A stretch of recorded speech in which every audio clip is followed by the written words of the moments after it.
This is Dolan TV, ladies and gentlemen. Good evening and welcome back to another edition of Edmonton Oilers discussion here on the channel. As I think a cat just fell down the stairs. Welcome to late breaking news here on the channel this evening. Anyway, straight up, what do we have to get to? Well, today, of course, we saw the first scrimmage of training camp for the Oilers, and that, of course, meant the first power plays of the new season for the new look Edmonton Oilers. And when you look at that way, well, that gets a little entertaining, right? We talked earlier, once we signed Tyson Barrie, about how exciting and how good and how great, actually, the Edmonton Oilers power play will be this season. But there's a key piece missing. Similar to what we talked about yesterday with the news James Neal not really close to being anywhere near game shape, according to Dave Tippett over the past 2 days. Well, that's a spot open on the roster, but that's not a spot open on the roster in one spot, right? He's sure, like in the bottom six, maybe top six, wherever Neal floats in, that's a spot there. But the spot that opens up that's more important is the platoon or the full-time power play role on the top power play unit.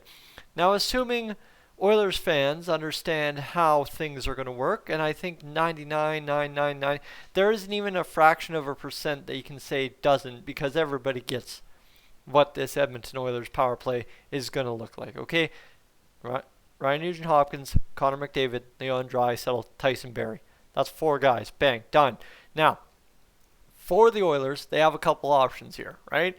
Is in front of the net, I think you still need that right-hand shot, and we've seen it do wonders with Alex Chiasson over the past 2 seasons with the Oilers, right?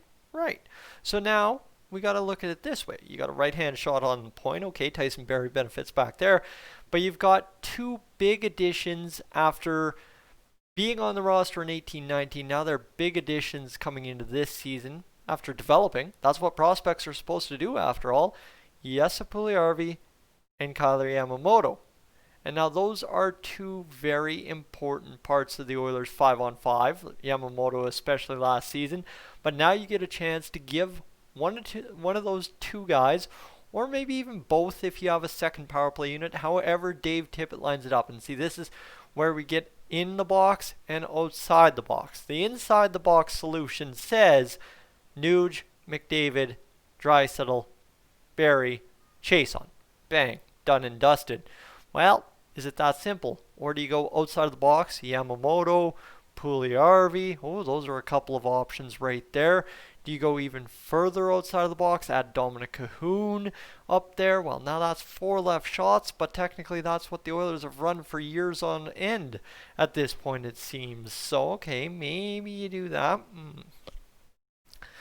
Okay, let's think about this. All right, so the top power play unit, you know 4 for sure, but do you know the 5th? And, right, we've got the 2 real bona fide ones, but I think I saw somewhere...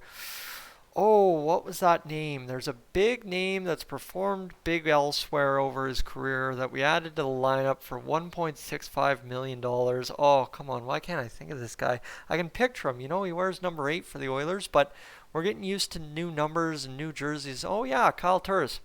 Yeah, Kyle Turris. Think about him. That's another right-hand shot you could potentially add to the top power play unit. And now that's kind of a really messed up untraditional format. Realistically, 4 guys on that top power play unit broke into the NHL as centermen. Right? That's a fair statement. So, well, you look at that. Okay, is that the most likely option? Well, right, you have inside the box, outside the box, and really outside of the box, outside of the screen. Get that? There you go. So, there's a couple of options here, and it ranges from simple to a little bit more playing time for key pieces of the lineup to Kyle Turris, who, right, you can have multiple ideas of how to do it. You would be able to then free up all 3, potentially, of your attackers in Nuge, McDavid, and Draisaitl on the face-off. They would not be attached to trying to win a face-off. With having Kyle Turris out there, and especially with him being a right-hand shot, that is pretty advantageous if I don't say so myself. So you look at it that way, right? There's not only the possibility to have Kyle Turris be a right-hand shot in front of the net on the power play, but you also have a right-hand shot to take face-offs on the power play. And think, honestly, if somebody can answer this trivia question I don't know the answer to, when the last time the Edmonton Oilers had a top right-handed shot on the power play, that'd be great to know. Like first power play unit. Straight up, I think it's an easy answer. I'm thinking a certain guy, but I don't want to sit here and embarrass myself without taking a second to interrupt what I'm doing here and go check it out. So you can check that out for the rest of the video while you listen along, and we can get through that all together.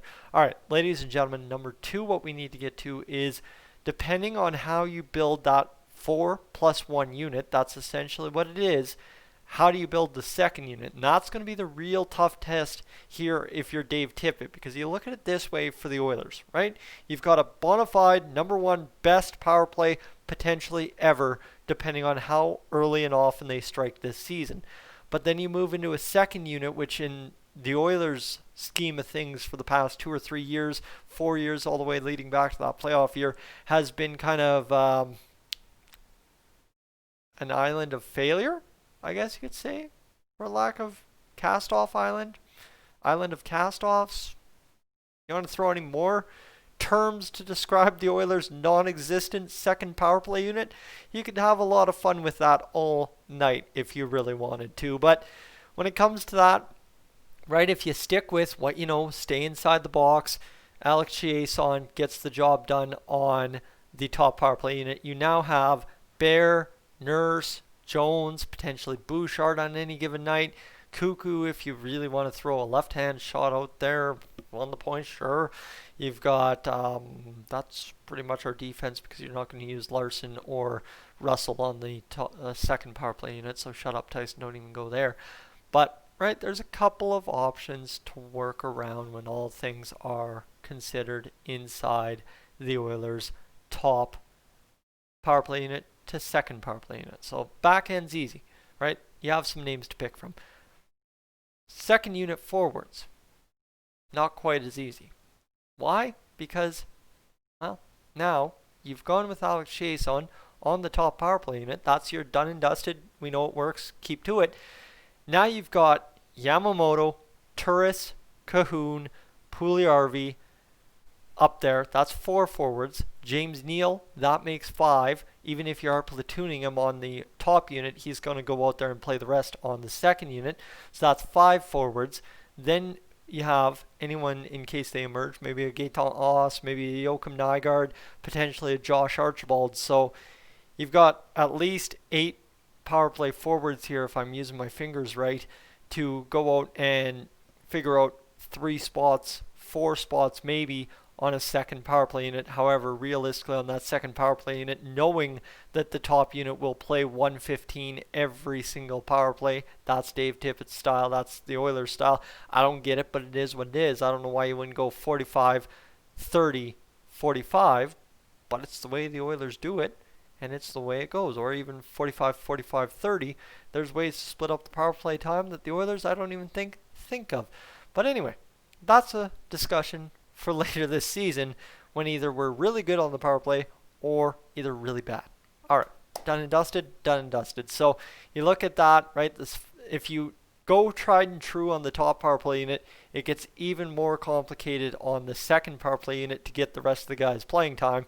Whereas if you have a different look at it, you go outside of the box, or you go really outside of the box, you can really get creative on how things break down on that second power play unit. But as much as we talked about Turris on the top unit to win face-offs, who then takes face-offs on the second unit if Turris is unavailable? Ladies and gentlemen, it's a discussion for camp on a Thursday evening before we get to Friday, before we get to the last weekend, before the NHL is back on our television sets. Midweek, 8 p.m., January 13th, Oilers versus Vancouver Canucks, here live on Dolany TV. I'm Tyson, this is Dolany TV. Thank you so much for tuning in. If you're new to the channel, make sure to hit that subscribe button. That'd be greatly appreciated. Stay tuned and get ready for the Oilers season. And if you're returning, what did you think? You know what? I think I came half okay for this video. I came up and actually have some tough questions. That's new for me, but we'll move on. Ladies and gentlemen, I am up on out of here.